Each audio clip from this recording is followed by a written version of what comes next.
Tell us a little bit about your background and how you first got into neuroscience. Well, I came up in Miami, predominantly black neighborhood in the 60s, 70s, and then in the 80s, crack cocaine became a big deal in the United States, particularly in certain black communities.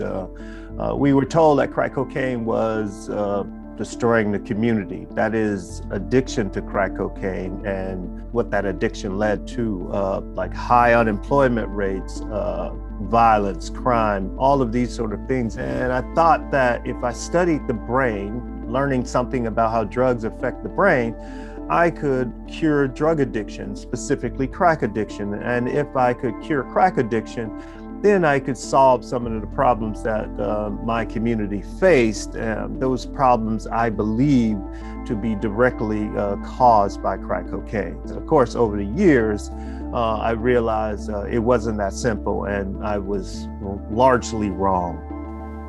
What do you mean by that? I thought that crack was to be the blame for the problems that we saw in the community: poor education, lack of employment, when in fact, crack was not to blame. Those problems were there long before crack arrived. Crack arrived in the United States about 85. The highest unemployment rates in the Black community were in 1982, long before crack hit the streets. And so the problems that we saw, and that some of which we still see today, were related to the same old things: racism, people being shut out, poor education, poor healthcare, where people just were not allowed to participate in the mainstream society. And when that happens, people find alternatives. But that had little to do with crack and more to do with the psychosocial environment in which the drug was taken, because crack also appeared in the white community. And then you didn't see the kind of destruction that you saw in the Black communities. Crack was not the cause, crack was an illuminator. Is there something you wish for the general public to better understand about addiction? 3 to 30% of people who use drugs will become addicted. That means that the vast majority of people who use drugs won't become addicted. The vast majority of people who use any drug is not becoming addicted. Then that tells us that we must look beyond the drug when we're trying to help those who do become addicted. It's not about the drug. It's more about the psychosocial environment in which the drug use takes place. So that means we have to look at the whole person to understand the factors that are mediating that person's addictive behaviors. Once we do that, then we can target our treatment. For example, a person who has co-occurring depression and they are treating their depression with something like cocaine, that person's treatment will look differently from the person's treatment who is some young person who doesn't really understand how to inhibit their behaviors, so we can target precisely the factors that are mediating the person's addiction. There are times where, despite all the best efforts, they still struggle to quit. What's happening there that we best know? Yeah, so if we're starting from the language of, well, they can't quit, we've already lost.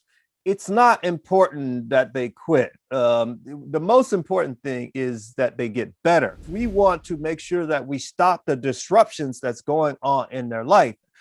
We can't go into it thinking that this is an abstinence only sort of model. No, our focus should be on helping the person, and what they're using is not as important. Of course, we are concerned if they are putting themselves at risk by getting illegal substances. But if they need a substance, we should probably think about how can we get them the substance through legal means. And then we target the behaviors that trouble us and that trouble them. You're passionate about creating policies around drug use that are both humane and based in scientific research. Can you tell us a little bit more about that?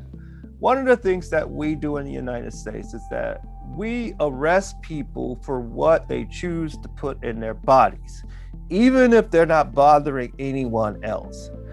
So can you imagine if you get arrested for putting sugar in your body? That's ridiculous. So the question for me is, why are we arresting people for putting a drug in their body when they are seeking to have a good time, pleasure, happiness, whatever they're seeking? And so I would like our policies to reflect, like, all right, we won't be arresting people for what they put in their bodies. As long as they're not breaking any other laws or bothering other people, you still have to set limits, and we still have laws that people must obey. You can't abuse someone, you can't assault people, you can't steal from people. Addiction doesn't excuse people conforming to the norms of society, and that's not what I'm suggesting. I like to see that we immediately stop arresting people for what they put in their bodies, because what it has done is that it has allowed or increased interactions between the police and over-police communities, namely the Black community. And that's an important tool that's being used to subjugate specific populations in our country. Another sort of policy recommendation that I have is that when I think about drugs, illicit drugs people are buying on the streets, I know that that's a potentially deadly situation because there are no quality controls on the streets. So people may get drugs that are tainted with poisons, other toxins, things that can kill you. Now, one of the things that we can do at a policy level is that we can implement these things called drug checking, where individuals in a community can submit small samples of their drug that they purchased on the street. They get a chemical analysis, a printout of what that substance contains. If it contains a potential toxin, something like fentanyl, and the person didn't realize that, the person will now know not to take that substance. Even if they decide to take the substance, they will know not to take so much of the substance and take smaller amounts than they would have normally taken. That's life-saving. They see this in places like Spain, Austria, Portugal, the Netherlands, where these services exist.